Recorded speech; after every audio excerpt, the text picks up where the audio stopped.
I know you. Perhaps you do. Surely you came to our antique shop in London? No, that wasn't it. A viewer of this channel recently asked an intriguing question about John Schlesinger's Marathon Man, and I felt that I'd make a short video dealing with the answer, which actually gets into some interesting backstory, both about the war and its aftermath, but also about the film itself. The question was about the scene near the end of Marathon Man, where the fugitive Nazi war criminal Christian Szell, played by Laurence Olivier, visits the Diamond District in Manhattan to determine the exact value of his ill-gotten gems. The viewer asked why nobody seems to believe the elderly survivor, played by Lotte Andor Palfi, when she shouts that she has seen Der Weiße Engel, the White Angel, Christian Szell, walking down the street. This is indeed an intriguing scene, like a nightmare that suddenly begins unfolding in the waking world. And it is a nightmare that travels in two directions, a nightmare for the antagonist, Szell, surrounded by the very people that he and his Nazi colleagues sought unsuccessfully to exterminate, and a nightmare for the survivors too, having to confront a ghost from the distant past, someone they prayed they would never see again. In certain ways, this scene is the equal of the fascinating lunch scene that was discussed in an earlier video in terms of its compellingness and complexity and need for unpacking. It took a writer of William Goldman's caliber to create Marathon Man. He always manages to evoke strong emotions, but in this instance, in this scene, he creates an even more complex situation in which the viewer's sense of right and wrong is in conflict with more basic visceral instincts. This requires some explanation, which I will come to presently. Incidentally, the studio made the decision to cast an actual German Jewish emigre to play this part. Lotte Andor Palfi had some idea what life had been like for Jews under Nazism, though she left Germany before the worst of it, sometime in 1934. This is one of those roles where Lotte does such an amazing job that it's hard to picture anyone else in this brief, but intense and memorable scene. She is truly indelible, and an exemplar of there being no small parts in Hollywood. The scene starts out with Szell looking about as uncomfortable and out of place as a man ever could. The Nazi criminal is especially terrified of being recorded on camera. After becoming infuriated by the impertinence of an aggressive jewelry salesperson, Szell abruptly leaves the store. The survivor standing on the street outside begins to try to place Szell's face. She feels that she probably knows Szell, but from where? Who is he? An author, perhaps, or a former neighbor? In the context of the film, Szell hasn't left Uruguay in some time and really isn't sure whether or not Americans know who he is. Still, he does know that this is surely among the most likely places on Earth for him to be recognized, and he is definitely a wanted international fugitive. A minute or two later, in another shop, we see Szell chatting with a salesman when another survivor with an Auschwitz tattoo utters the words that Szell most dreads hearing. I know you. Like the lady on the street, the salesman can't quite place Szell. Szell lies about his life, claiming to be someone named Christopher Hess. Hess of Golders Green. We've been there since 33, when we got out of Germany, my wife and I. Disclosing this information in this way seems suspicious, since no one ever asked him about it. He then departs the store. Outside, he appears relieved and thinks he might have dodged the bullet, gotten away unrecognized, when the first survivor, the lady on the street outside the first store, finally realizes who he is. Szell! Szell! Szell! It starts slowly and then builds up. It is a truly disturbing and thought-provoking scene. We're drawn in. How will this end? What can possibly happen next? Will Szell be arrested by the police? Everything keeps getting worse by the minute for Szell. The survivor, quite understandably, becomes agitated and keeps yelling one thing over and over. Stop him! Der weiße Engel! Der weiße Engel! Oh, he gets away! Der weiße Engel is here! John Schlesinger's approach here is quite unique. For lack of a better term, he's kind of reversing the polarity of the scene. We already know that Szell is rapacious and amoral and remorseless. We already know that he thinks nothing of torturing innocent people and murdering those he considers a threat, whether or not they are actually a threat. In short, despite everything he's lived through and how much time, call it history, has elapsed, Szell still thinks and reacts and behaves in the manner of a Nazi, the overwhelming and asymmetrical application of force to achieve his aims. Mercy never crosses his mind for a nanosecond. What matters to him is what he wants. So the viewers know what they think of Szell. Despite all this, though, there is a reflexive response, not so much to Szell himself, but to the situation in which he finds himself. His venturing into the Diamond District in Manhattan is so potentially dangerous if he's recognized, that we feel something akin to sympathy for this elderly man. We feel his trepidation, and somehow we may also feel something like anxiety as well, despite ourselves. It's like feeling frightened in a theater during a horror movie. We can't control it. We are hardwired to be frightened of danger, even to someone who richly deserves their comeuppance, like Szell. I think it goes further than this, though, because the viewer may instinctively want it to be Babe, Dustin Hoffman, who avenges Doc, Roy Scheider, who was, after all, Babe's brother.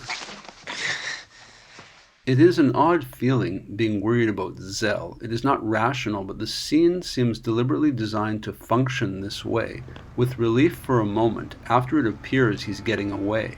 Perhaps there is a writerly sense of dramaturgy at work here as well. You don't expect an extradition hearing or a trial in a movie like Marathon Man. Of the original characters, everyone else is dead at this point. Doc and Peter Janeway, William Devane, Elsa, Marta Keller, and Szell's two henchmen. So it's now down to Babe versus Szell. We would logically anticipate that they would have it out somewhere along the line. Of course, Szell should face justice no matter how long ago his crimes were committed, but the viewer never feels this or thinks this, which would be more of a logically arrived at idea than a visceral feeling. Instead, we feel scared for Szell. John Schlesinger keeps flashing back to show the consternation and fear on Szell's face. It builds up a sense of tension. Szell seems much more like an animal than a person, that is, he's all instinct, which in this case is surely telling him to flee, but he knows only too well that he can't, that he has to keep walking slowly away, as though none of this is happening. But the elderly survivor is causing such a disruption to those on the street that she's becoming hard for anyone to ignore. She seems like the embodiment of that adage, if you see something, say something, and she does. The thought occurs that this sudden revelation of one's true identity in public, in front of others, must have been the deepest, darkest secret nightmare of every Nazi who somehow escaped justice. And of course, this was the case for the majority of those who participated in mass murder during World War II. There were largely no consequences, unless, of course, you were a high-profile Nazi, someone like Christian Szell. Since no one is willing to help her, the survivor tries to detain Szell herself and is hit by a taxi. This is where we came in and gets back to the original question. Why does no one want to help? Why does no one believe the survivor when she points to Szell and screams the name that the prisoners knew him by at Auschwitz, Der Weiße Angel? Surely some people have heard or read about Szell. Though we know that her behavior is understandable, the assumption of people on the street is that she's suffering from dementia, and the presumption is that no one should take such a disturbed person seriously. Her claim to have seen Szell strolling along the street in New York at that moment strains credulity. It makes her appear unhinged. Szell might exist somewhere, but the Diamond District? She must be crazy. An elderly lady with an overactive imagination would be the conclusion. Just keep walking and don't make eye contact with her would be our response. When she starts screaming, for example, we see a man in the background who seems to have a wry smile of sympathy for what he misperceives as a confused older person. She is an object of pity. This struck me as a very old Hollywood trope. Someone has important information to impart, but no one will believe them, either because they lack credibility or because they appear emotionally unstable. When Schlesinger switches to the overhead shot after the woman is hit, there's a sense of relief that the scene is finally over. All the screaming and chaos and Szell's anxiety suddenly seem to have dissipated, plus miraculously, the survivor appears unhurt. The way Schlesinger puts this scene together, to this point, implies that Szell will escape, so our curiosity is satisfied. But then we see that the elderly woman was a distraction from the more decisive interaction that is about to occur. Schlesinger has drawn our attention away from the tall jewelry salesman who's been following Szell down the street. Tapping Szell on the shoulder, the salesman, played by Fred Stuthman, lets Szell know that the jig is up. He's been discovered. I know who you are, you murderer! I know who you are! Sadly, his wish to let Szell know that he's been recognized cost the unfortunate man his life. The way this whole scene plays out is so memorable and emotional that it is nearly impossible to forget. and it's hard to overstate the many things that Schlesinger gets right here. Just for starters, it is significant that both survivors feel that they have to take care of things themselves, the general presumption being that no one else cares what they have suffered, nor what they have seen, nor even whether war criminals are ultimately brought to justice. This leads to an answer to the overall question by the viewer: why does no one believe this survivor in the first place? Although it is hard to believe today, immediately after the Holocaust, people had great incredulity regarding survivors. They oftentimes wondered what the people had had to do to survive when so many others around them did not manage to. They were undervalued as witnesses and generally dismissed, disrespected, and eschewed by others, often on the outside of society looking in. Others did not always trust survivors, and historians were not convinced that they were a credible source of information. Initially, the history of the Holocaust was written without the input of survivors by historians, who were not there. The centrality of survivor witnesses to understanding the Holocaust began to change slowly, a little at the Eichmann trial in 1961, and later, in the mid-1980s, with Claude Lansman's documentary Shoah, which featured detailed interviews with survivors. I know this sounds extraordinary, since today eyewitnesses are considered invaluable to historians, but there was a prejudice in Israel and elsewhere, Canada for example, in the 50s, 60s, and 70s against survivors, and people sometimes felt that they were tainted in some manner, and generally not a credible source of information. I know that John Schlesinger may not have necessarily been going for this in his film, but he gets it exactly right in any event, that the bystander's first reaction to the lady in the street is sympathy, rapidly followed by a dismissive, condescending attitude. She is old, she is clearly a survivor, and she is so emotionally distraught that people just naturally dismiss what she appears to be saying. They seem to think instinctively that her memory could not possibly be sharp enough to pick a major war criminal out of the crowd after so many decades. They immediately write her off as some crazy, ranting old woman. There was another rather prevalent view at this time, that the past was the past and people should just let it go. Albeit in a different context, Doc expatiates this exact viewpoint earlier in the film when Babe asks him to read some papers about the McCarthy era. Some interviews about Dad. I'd like you to read it. Not interested. You think he wanted you to be throwing your life away on this shit? But I don't think I'm throwing it away. You are. Nothing you're going to write is going to change Why anything. can't you give me the courtesy to read it? It's over. Forget it. Since they are papers concerning their own father, historian H.V. Levy, whose life was destroyed by Senator Joseph McCarthy's witch hunts in the 1950s, the presumption is that whatever Doc says about McCarthy goes double for the Holocaust. In any event, at the end of the Diamond District scene, before making his escape in a cab, Szell brutally murders the Auschwitz survivor who recognized him. Any sense of relief, misplaced as it might have been up to this point, vanishes. What Schlesinger does here sobers us up. Once again, through a cold-blooded murder, Szell reveals who he is, as though there were ever any doubt, and we know that it will now fall to Babe to ensure that Szell does not get to enjoy his diamonds, which seem to be the only thing he cares anything about in Marathon Man.